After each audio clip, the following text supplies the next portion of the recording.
Villa Park, but he's already collected 12 in 18 games for Manchester United, who paid £12.6 million for him. It cost Villa less than half of that to buy Dion Dublin, who scored 7 times in 4 games for them, and who also faces an old club today. He started only 4 league games in his 2 seasons with United, owing to a broken leg, but he did play in an FA Cup semi-final the year they first won the double. Well, the Double D is partnered up front today by the Double J. Julian Joachim scored twice when Villa came back from 2 goals down at Nottingham Forest last week, so they start with the team that finished that match. Stan Collymore is suspended, Paul Merson has a back complaint, Mark Bosnich misses his 10th game with a shoulder injury. He had keyhole surgery today, so Michael Oakes could be in goal now until the new year. Well, having rested a number of players at Tottenham on Wednesday, Manchester United field a more familiar lineup today. With Bayern Munich looming this coming Wednesday, Alec Ferguson had many options. In fact, Giggs, Butt, Sheringham and Johnson are all on the bench. Solskjaer, Phil Neville and Henningberg not even in the 16. And the United manager starts life without Brian Kidd, his touchline companion for the last 7 years.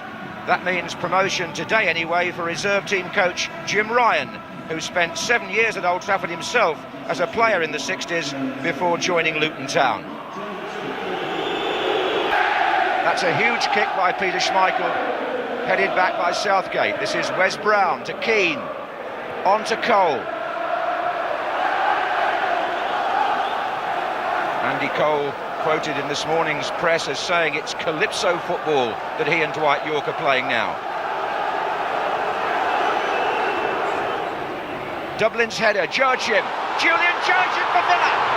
Well, Denis Irwin will bring the ball away, but it was Gary Neville who got caught very nearly by Joachim. He was close to being right in there for Villa.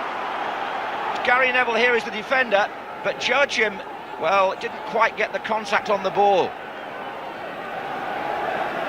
Neville relieved. Good ball by Watson. Here's Joachim to Thompson.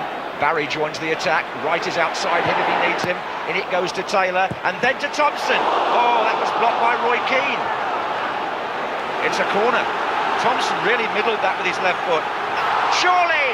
Taylor, surely still! No, it's not then either. And Manchester United survive, and Villa know that's a wonderful opportunity that's passed them by.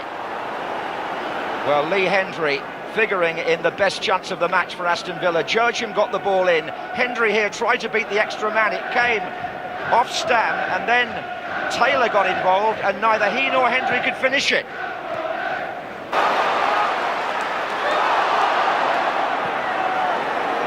So close at the other end this time. Well, would you credit that? There's Brown, and it was Andy Cole who had his header cleared off the line, I think by Gareth Barry.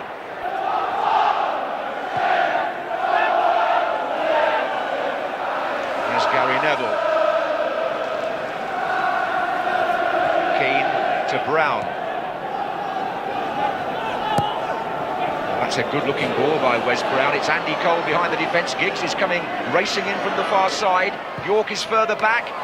Goalkeeper gets a hand. Giggs left it for Scholes. Oh, on the start of the second half, it's Paul Scholes for Manchester United.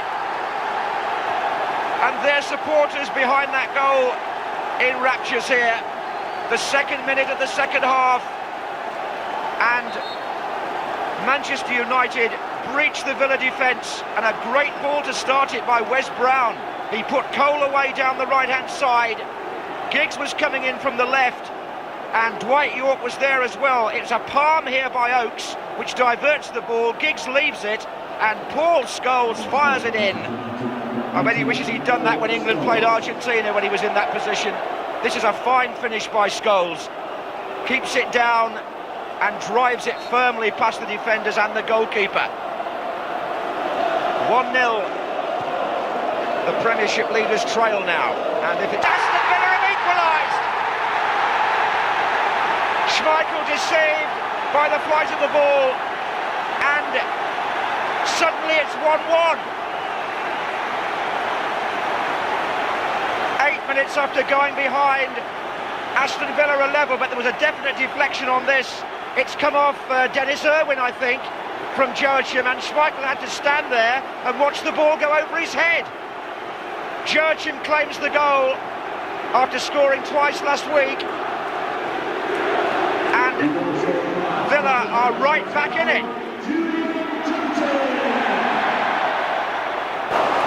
Well, after the shock of the first one, I think there were people in the ground waiting to see the goal net bulge again there. It flew wide of Schmeichel, but also, glancing almost off the post from Joachim. Post! And Schmeichel never moved then either. Oh, that's so close for Villa. Alan Thompson with that trusty left foot, and look at the goalkeeper, he's only a spectator as that comes back off the post. Alec Ferguson and Jimmy Ryan, they may feel that a draw here would be, in a sense, a better result for them than it would be for Villa, although Villa would stay top. That's it, Jaap Stam, and Schmeichel furious again. Well, the defender's job is to block the ball if they can, and that's what Stam did. And I think it was more about the space they were allowing Dublin that Schmeichel was furious over. It's a corner. Watson's in there this time. Schmeichel comes, doesn't get there. There's a few heart-in-the-mouth moments in that penalty area for the goalkeeper. He takes on Stam. Flags up. Must have been somebody offside there. Alan Thompson has already hit the post. As Aston Villa attempt to find a winning goal, but it's not out of the question for Manchester United either. This is Keane.